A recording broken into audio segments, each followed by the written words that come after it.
आज मैं सिर्फ एक एजुकेटर की तरह बात नहीं कर रहा हूँ। आज मैं एक फॉर्मर एस्पिरेंट की तरह बात कर रहा हूँ।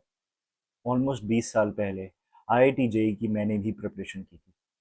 मैंने भी उस एग्ज़ाम को दिया था, लेकिन मैं क्रैक नहीं कर पाया था। मैं भी उस हार्ट ब्रेक से गुजरा हूँ।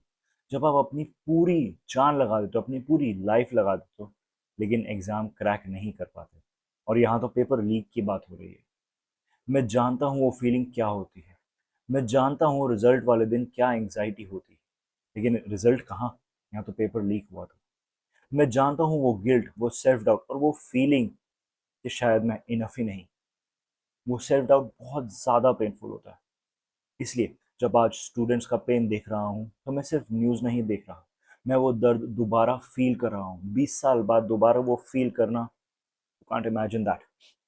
और एक बात मैं पूरी ऑनेस्टी से मानता हूँ कि मैं आज एक प्रोफेसर हूँ और मैं आज एक रिसर्च कर पाया, मैं अपनी ज़िंदगी यहाँ तक पहुँच पाया, तो उसके पीछे एक बहुत बड़ा रीज़न ये है कि मैंने हमेशा ये भरोसा रखा कि एजुकेशन में फेयरनेस है।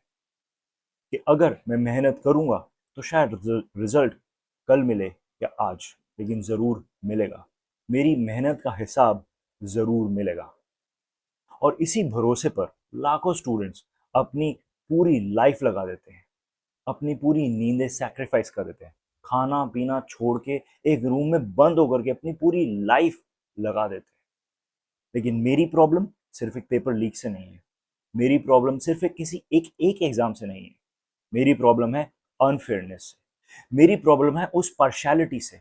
मेरी प्रॉब्लम उस सिस्टम से है जहां मेहनत करने वाले बच्चे ये सोचने लगे कि क्या सच में मेहनत और हार्डवर्क का कोई मतलब भी है।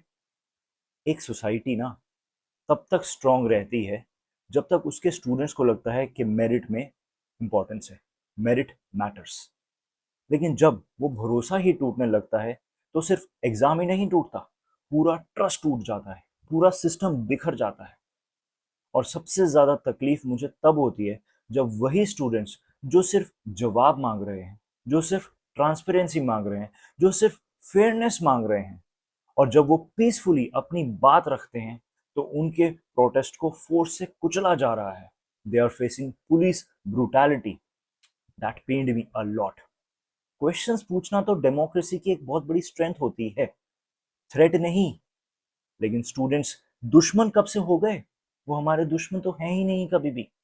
उनकी आवाज को सुनना किसी भी मैच्योर सोसाइटी की पहचान होती। मैं किसी पॉलिटिकल पार्टी के लिए नहीं बोल रहा, ना ही किसी आइडियोलॉजी के लिए बोल रहा हूँ। मैं तो उन सब स्टूडेंट्स के लिए बोल रहा हूँ। और वो जो मेरा 20 साल पहला तेजस्वी था ना, मैं तो उसके लिए बोल रहा हूँ जिसने सालों साल लाइब्रेरी में अपनी टाइम लगाया, बैठा, अपने कोचिंग में पेरेंट्स के पैसे लगाए, हॉस्टल्स में अपनी पूरी लाइफ लगा दी, और वो अपने पेरेंट्स के सपनों को आगे लेकर के जा रहा है।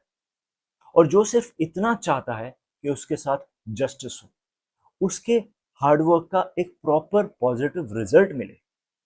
तो आज एक एजुकेटर होने के नाते मैं उन सब स्टूडेंट्स से सिर्फ एक चीज़ कहना चाहता हूँ कि I have failed you, I am really sorry. इसलिए नहीं कि हमने ये सब किया, बल्कि इसलिए कि हम वो सिस्टम नहीं बना पाए जहां मेहनत करने वाले बच्चे को यकीन हो कि उसकी मेहनत का सच में वैल्यू है। वो सिस्टम हम कभी नहीं बना पाए। आपने सिस्टम को फेल नहीं किया। अगर कहीं फेलियर हुआ है तो सिस्टम ने आपको फेल किया है। और जब तक एजुकेशन में फेयरनेस, ट्रांसपेरेंसी और अकाउंटेबिलिटी नहीं आती वापस, तब तक हम लोग ही जिम्मेदार हैं। और हमारी ये जिम्मेदारी है कि हम लोग आपके साथ खड़े रहें। क्योंकि एजुकेशन का असली मतलब सिर्फ डिग्री देना ही नहीं है।